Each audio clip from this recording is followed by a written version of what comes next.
Bonjour à tous, Zoé Grenon, spécialiste du reconditionnement à la BFC de Bagotville. Aujourd'hui, je vais vous faire une présentation au niveau de prévention des blessures au niveau du soulèvement de charge. Donc, écoutez bien les avertissements qui suivent et je vous en dis davantage. En réponse à la COVID-19, PSP offre des séances virtuelles de conditionnement physique aux membres des Forces armées canadiennes. En utilisant les réseaux sociaux, les séances virtuelles de conditionnement physique adaptées aux membres des Forces armées canadiennes deviennent accessibles à tous. Les participants qui ne sont pas des Forces armées canadiennes reconnaissent et acceptent que leur âge, état de santé et conditions physiques sont inconnus et qu'il en revient à chaque individu d'évaluer sa propre capacité à participer à cette séance.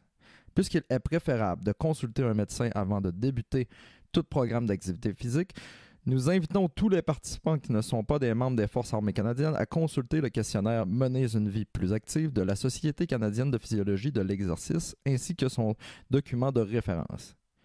Si vous ressentez un malaise ou une difficulté pendant les exercices présentés dans cette vidéo, il est recommandé d'arrêter de consulter un professionnel de la santé.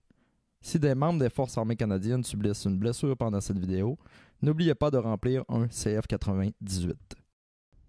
Bon, le soulèvement de charge est très important à comprendre au niveau de la posture, quelle position à adapter pour bien comprendre et pour ne pas se blesser.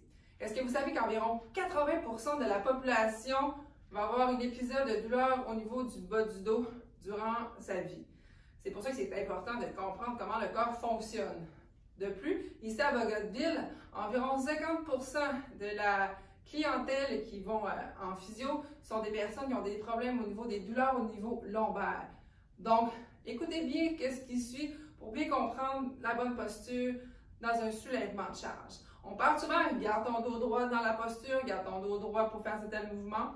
Donc, quand on parle de dos droit, on va penser qu'il faut garder son dos droit comme ceci pour ramasser la charge. Mais c'est pas fait pour tout le monde non plus.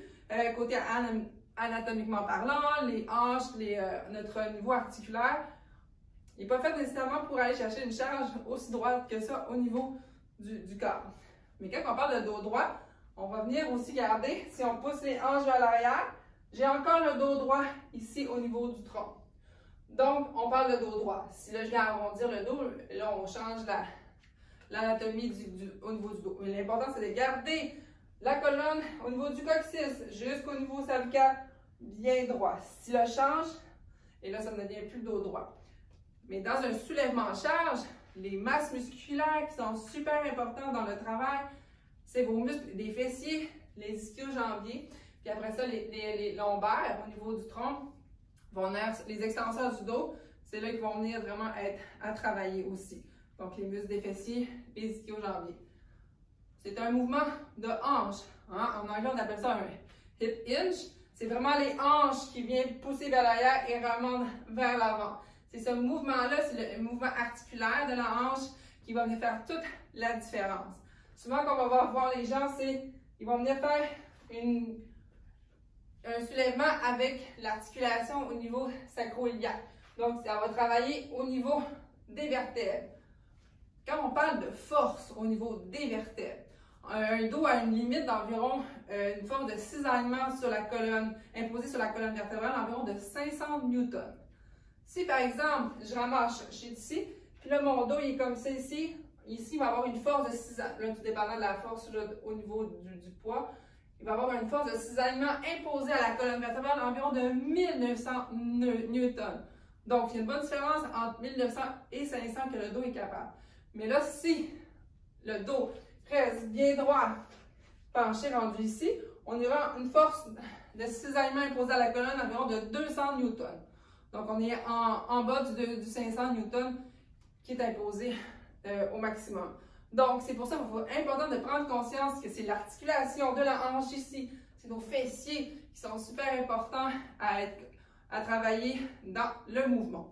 Je vais vous montrer un exercice vraiment pour comprendre le mouvement de nos hanches. Mais là, vous allez voir, je vais vous mettre en lien vers la fin de la vidéo. Sur YouTube, un de mes collègues de travail, Michael Cyr, vous présente vraiment toutes les postures à adapter au niveau d'un soulèvement de charge. Allez voir la vidéo qui va suivre. Mais là, on va commencer avec l'exercice. Bon, l'exercice que je vais vous présenter, c'est vraiment pour bien comprendre le mouvement de hanche dans le mouvement d'un soulèvement.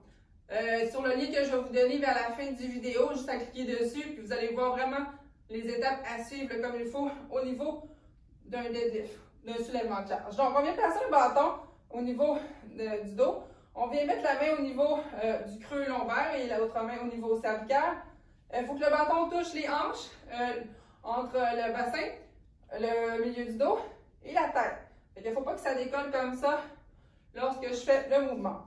Donc, je pousse les hanches vers l'arrière, les fessiers engagés et les abdos aussi engagés, environ à 20%.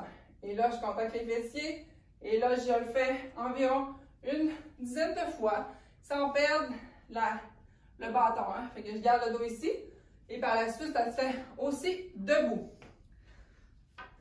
Donc, prenez le temps de bien comprendre le mouvement. Pratiquez le mouvement de hanche pour aller ramasser un crayon sol, un papier. C'est souvent dans ces moments-là que ça arrive, les douleurs, les blessures, quand on n'est pas conscient.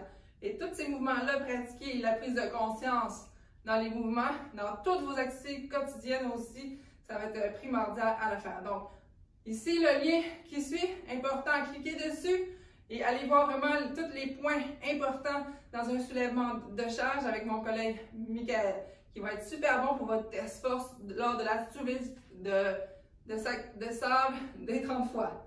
Donc, merci!